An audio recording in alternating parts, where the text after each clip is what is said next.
Hey YouTube, how you guys doing today? Kevin here, coming back at you with another video. Before I get started, do me a favor, hit the subscribe button and the bell notification so when I post a video, you guys get it. Well, on to what we're going to be discussing today. So, this is the video after I installed these right here and got the clutch on and I have to get a shifter. This ain't the right shifter. This is from a KE because I wanted to try it out. Just make sure it would work. And it does. The bike does move on its own power, but the shifter is not correct. So I have to order a shifter for it. So I then ripped off the cylinder head, as you guys can see. And for the modification, of course, you know, all my bikes, I have to modify something. I just can't leave things alone. So we're going to use the RX50 head off of that engine right there that was on the floor there. So that cylinder head is actually going to be modified to fit this bike. And you can look at some of my earlier videos and you'll see what the head actually looked like, but I'm going to show you guys real quick. So it's a very gloomy, cold day out, and I'm making a mess. So I figured I'd do a video and show you guys what I've been up to. So I kind of pieced it back together. This is the head that came off the bike, and you can see how this is how it's factory cut. This is how it is, because that's where the exhaust goes. And this is an open chamber, or low compression head. And you can see right here the open chamber in it. So this is the cylinder head from the RX50, okay? Basically, you can see how it looks. You know, it's a little cut up at the moment, but I'll go around so you can see it. And it's got nice open air intake, so the air goes flying through it. Nice cool intake head, but the air intake is pretty wide, pretty robust. So what I had to do, guys, is I had to cut it up. Because see this right here? This is where the exhaust sits on that bike. So I cut off some pieces. Cut off some large chunks of the bike using a grinder, a cutoff wheel, and a sawzall that I had to actually modify the blade. I actually used this to cut the blade down to fit in between the fins. Okay, so I can get up in here and cut out. And then I cut off one whole side here. And then I used my 90-degree grinder with a sanding disc to kind of polish it up a bit and make it look a little pretty so it doesn't look so hacked up. And as you can see right there, that's what it looks like. And then of course once you put some paint on that, it'll be golden. And then here is where the magic happens, guys. This is the combustion chamber right here, okay? And you can see how shallow it is. And then, let me move this out of the way, you can see how open the low compression head is. Okay, so you have low compression and high compression. Now you're probably looking at the mounting surfaces, okay? You'll see how this one's much bigger than this one. So, hold on. Okay, so they share the same bolt pattern, the same studs, the same nuts, all the same stuff, and different head gaskets. Now the difference in the head gaskets is this takes an aluminum head gasket, and you can see when it's all on there, the bolt pattern. Right there, it lines up perfectly, and then you can see where I traced out the green. Now you're probably saying to yourself, Kevin, what's that green for? Okay, so if I was to put this head gasket on and tighten down this head, what's going to happen is the piston is going to come up and it's going to whack the cylinder head right around the very edge there. See how it does an offset right there, that little groove?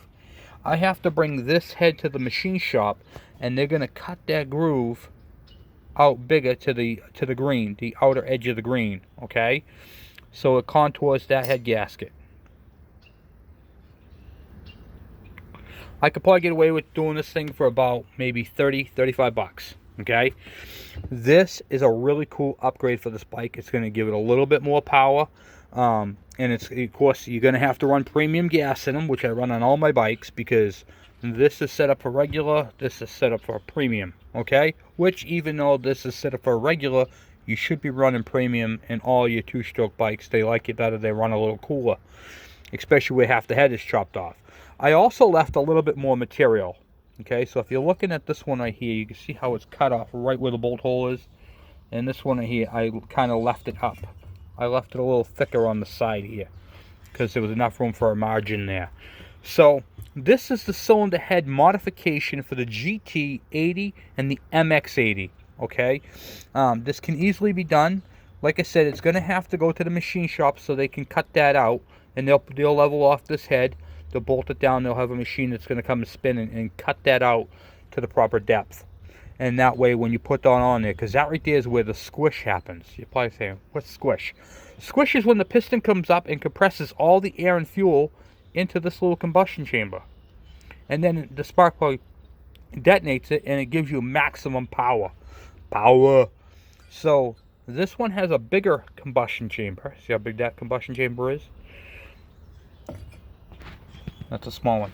These are a couple modifications that I enjoy doing on my bikes. Give them a little bit of uniqueness and customization. So this is one of the steps to getting a little bit more power out of that bike.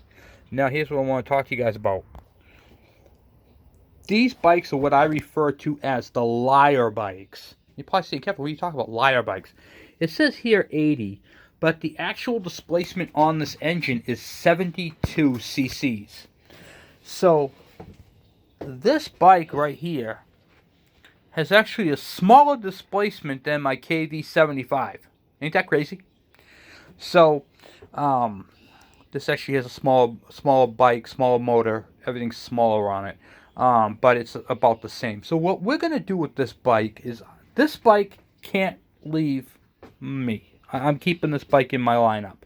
So I have to add what I call Kevin-ness to this bike, okay?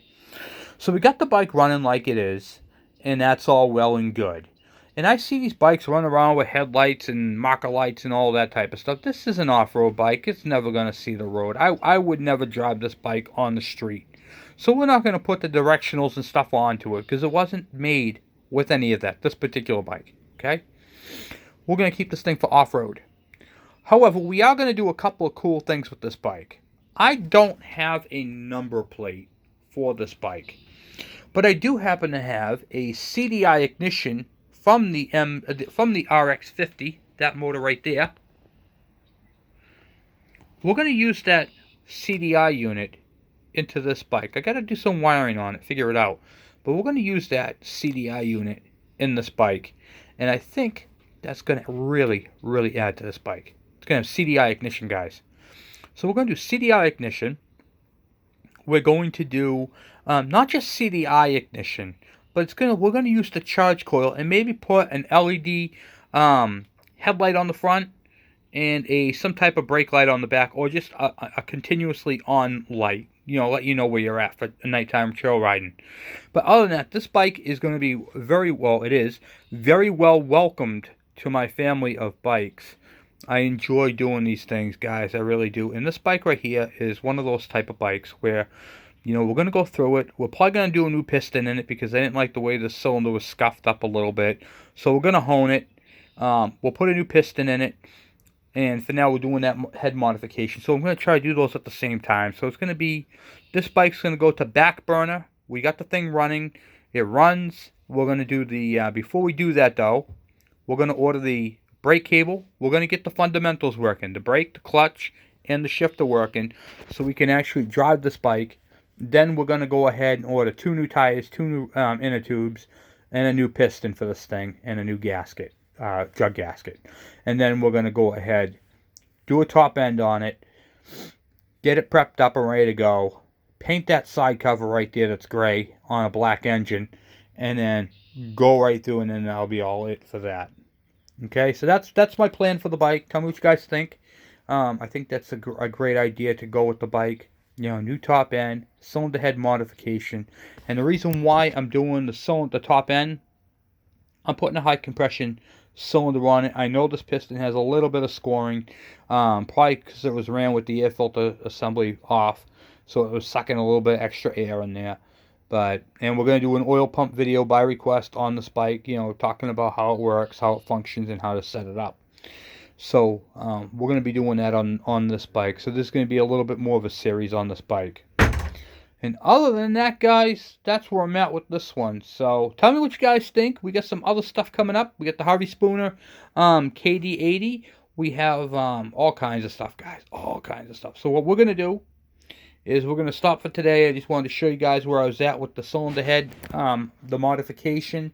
It's one of those tedious videos, so if you guys, it would just been a cutting video of how to cut the cylinder head, you know, which I just showed you. So I could show it to you as opposed to you listening to an hour's worth of grinding and cutting and everything else. That cylinder head modification took me about an hour. Okay, an hour, and that's cycling that big air tank right there. That is a 60-gallon air compressor with the air tools. So, like I said, it took about an hour, give or take, you know. So, a couple things that we've done with this. We've got the RX handle on there, and right there it's got the 2-wire system where the regular bike would take a 1-wire, so that's modified. These hand grips are from the person I got my KV75 from. This bike right here personally came from Harvey Spooner out of the bikes that he had picked up. So this bike is a runner. It runs good. We're going to keep it going, and we're going to use this bike, guys. I want to use this thing. I want to ride this thing majestically. We need to get a front brake cable, and shifter is the next thing we have to get. Clutch cable feels pretty good, guys. I'm not going to lie to you. It's got some good gription to it. So, it's got some good grip. I'm cool with that. So, yeah, we're good there. Anyway, guys, I'm off for now. Thank you for watching. Thank you for subscribing. And this is an update video on the GT75 and head modification. All right, I'm out.